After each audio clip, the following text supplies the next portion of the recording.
Dictation शुरू होगी 3 second बाद। यदि यह वर्ष चैपलिन की जन्मशती का न होता तो भी चैपलिन के जीवन का एक महत्वपूर्ण वर्ष होता, क्योंकि आज उनकी पहली फिल्म मेकिंग ए लिविंग के 75 वर्ष पूरे होते हैं। स्टॉप। पौन शताब्दी से चैपलिन की कला दुनिया के सामने है और 5 पीढ़ियों को मुग्ध कर चुकी है। स्टॉप। समय, भूगोल और संस्कृतियों की सीमाओं से खिलवाड़ करता हुआ चार्ली आज भारत के लाखों बच्चों को हंसा रहा है, जो अपने बुढ़ापे तक याद रखेंगे। स्टॉप। पश्चिम में तो बार बार चार्ली का पुनर्जीवन होता ही है, विकासशील दुनिया में जैसे जैसे टेलीविजन और वीडियो का प्रसार हो रहा है, एक बहुत बड़ा दर्शक वर्ग नए सिरे से चार्ली को घड़ी सुधारते या जूते खाने की कोशिश करते हुए देख रहा है। स्टॉप। चैपलिन की ऐसी कुछ फिल्में या इस्तेमाल न की गई रीलें भी मिली हैं जिनके बारे में कोई जानता न था। अभी चैपलिन पर करीब 50 वर्षों तक काफ़ी कुछ कहा जाएगा। उनकी फिल्में भावनाओं पर टिकी हुई हैं, बुद्धि पर नहीं। Stop. Metropolis, the cabinet of doctor Caligari, the seventh seal, last year in Marienbad, the sacrifice जैसी फिल्में दर्शक से एक उच्चतर एहसास की मांग करती हैं। स्टॉप।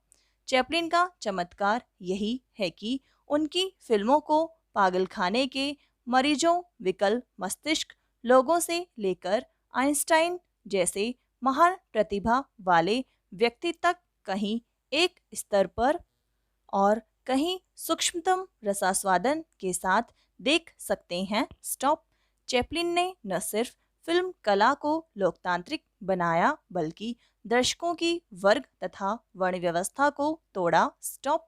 यह अकारण नहीं है कि जो भी व्यक्ति, समूह या तंत्र गैर बराबरी नहीं मिटाना चाहता, वह अन्य संस्थाओं के अलावा चैपलिन की फिल्मों पर भी हमला करता है। स्टॉप।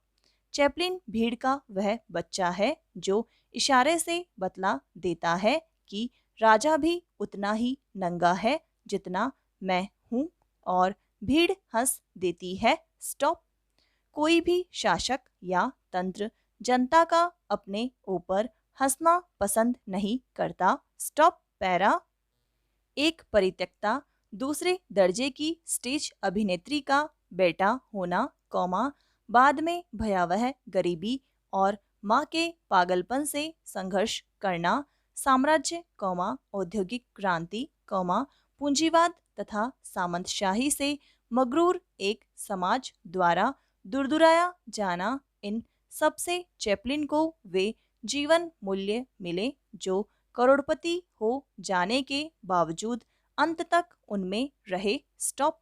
अपनी नानी की तरह से चैपलिन खानाबदोशों से जुड़े हुए थे और यह एक सुदूर रुमानी संभावना बनी हुई है कि शायद उस खानाबदोश औरत में भारतीयता रही हो, क्योंकि यूरोप के जिप्सी भारत से ही गए थे और अपने पिता की तरफ से वे यहूदी वंशी थे।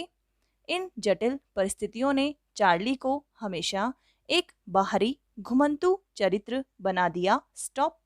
वे कभी मध्यवर्गीय, बुजुर्गा या उच्चवर्गीय जीवन मूल्य न अपना सके। स्टॉप। यदि उन्होंने अपनी फिल्मों में अपनी प्रिय छवि ट्रैम्प, बद्दू, खानाबदोश, आवारागर्द की प्रस्तुत की है तो उसके कारण उनके अवचेतन तक पहुंचते हैं। स्टॉप। चार्ली पर कई फिल्म समीक्षकों ने नहीं, फिल्म कला के उस्तादों और मानविकी के विद्वानों ने सिर धुने हैं और उन्हें नेति नेति कहते हुए भी यह मानना पड़ता है कि चार्ली पर कुछ नया लिखना कठिन होता जा रहा है। स्टॉप। दरअसल सिद्धांत कला को जन्म नहीं देते, कला स्वयं अपने सिद्धांत या तो लेकर आती है या बाद में उन्हें गढ़ना पड़ता है। जो करोड़ों लोग चार्ली को देखकर अपने पेट दुखा लेते हैं, उन्हें मेल ऑटिंगर या जेम्स एजी की बेहद सारगर्भित समीक्षाओं से क्या लेना देना। स्टॉप।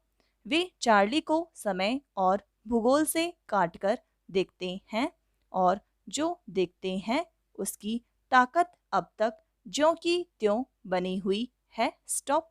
यही कहना कि वे चार्ली में खुद को देखते हैं दूर की कौड़ी लाना है, लेकिन बेशक जैसा चार्ली वे देखते हैं वह उन्हें जाना पहचाना लगता है, जिस मुसीबत में वह अपने को हर 10वें सेकंड में डाल देता है वह सुपरिचित लगती है। अपने को नहीं, वे अपने किसी परिचित या देखे हुए को चार्ली मानने लगते हैं। स्टॉप। कला में बेहतर क्या है, बुद्धि को प्रेरित करने वाली भावना या भावना को उकसाने वाली बुद्धि। उसने भावना को चुना और उसके कारण थे। स्टॉप। बचपन की दो घटनाओं ने चैपलिन गहरा और स्थायी प्रभाव डाला था। एक बार जब वे बीमार थे तब उनकी माँ ने उन्हें ईसा मसीह का जीवन बाइबिल से पढ़कर सुनाया था। ईसा के सूली पर चढ़ने के प्रकरण तक आते आते माँ और चार्ली दोनों रोने लगे। स्टॉप।